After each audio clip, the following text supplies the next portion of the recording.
Good bye Bangladesh, going to আম গাছ। তো গাইস অবশেষে চলে আসলাম আমাদের আম গাছে। সেই এটা এটা সেই আম গাছ যেটা আপনারা বইয়ের কবিতায় পড়েছেন। আই ছেলেরা আই মেয়েরা ফুল তুলিতে যায়, ফুলের মালা গলায় দিয়ে, ঝড়ের দিনে মামার দেশে আম কুড়াতে সুখ। আর এটাই হচ্ছে সেই আম গাছ। তো গাইস এই যে আমরা আম গাছ উঠতে পড়ছি, দেখছেন আম গাছ কত বড় একটা আম গাছ, বুঝছেন? আমরা প্রত্যেক বছর এটা থেকে পাকা আম খাই। আজকে এই এত মোটা গাছের মধ্যে আমি এমনি গাছ উঠতে পারি না, হাজার কষ্ট করে এই আম গাছ উঠছি আম পাড়ার জন্য। গাইস আমাদের আম পাড়া শেষ, এখন গাছের থেকে নিচে নামবো।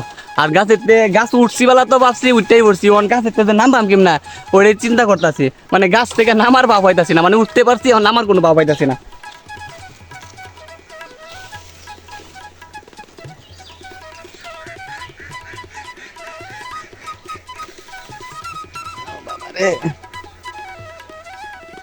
গাছের তো নিচে কোনো ডাইল পাইতেছি না, মানে কোনটা পাড়াতে নামবা আমি ওইটাই বুঝতেছি না।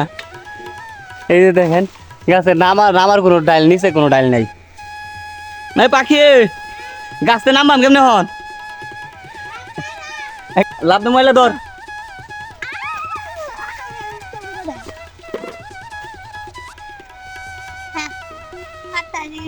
কিন্তু হ্যাঁ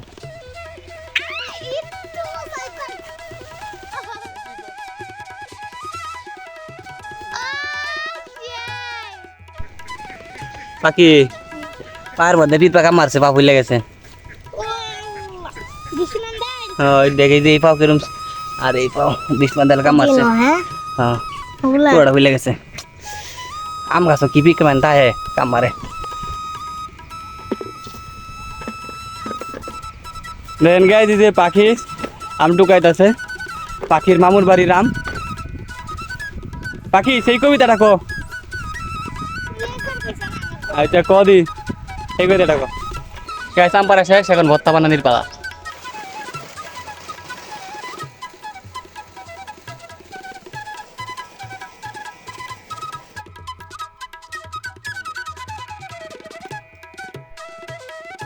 এটা হইছে আমরা আম গাছ। আম গাছের তলায় বত্তা, এই আম গাছের তলায় আম ছিলতাছি। আম গাছের তলায় বত্তা মা, আম গাছের তলায় খাইবাম। সবাই মিলে এক লগে খাইলে একটা মজা।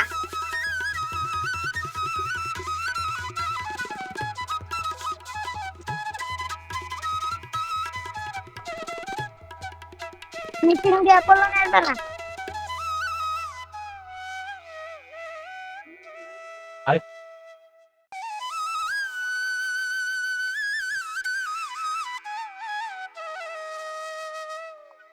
বলো বলো বলতে বলতে আবার রাত জানাতেছে বললো তুমি। তুই 10টা চিনি লয়ে গা, আর আমি এদিকে কাঁচামরিচ খেতে তুলে লই। একটা কাঁচামরিচ দিতে কি পরিমাণের কাঁচামরিচ হইতে পারে দেখেন আপনারা।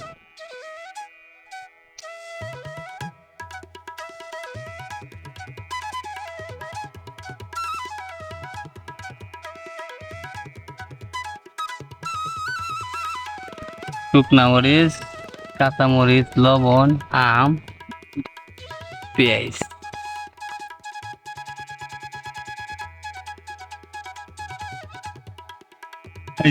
সাতাইশটা মরিচ আনছি, কাঁচামরিচ আর 3টা আছে, শেষ। আজকে ভর্তা খায় রা পুরাই তুফান। ঠিক আছে দাদা।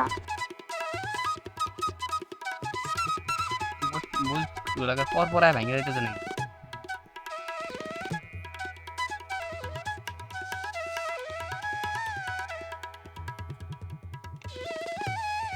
পাখির জাল দেখিয়া পুরাই মাথায় গরম হয়ে যাচ্ছে, মুখ টুক লাল হয়েছে। ভর্তা খাওয়ানোর আগে মুখ লাল হয়ে গেছে।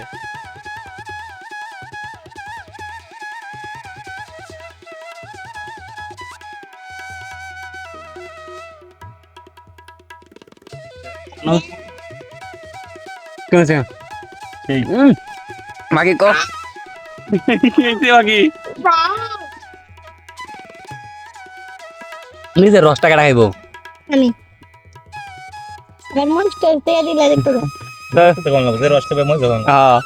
এই রস খাওয়ার পরে দেখুন তুই ডেনে ডেনে বেড়ে রেছিস, এই পানির ডেনে বেড়ে রেছিস তুই।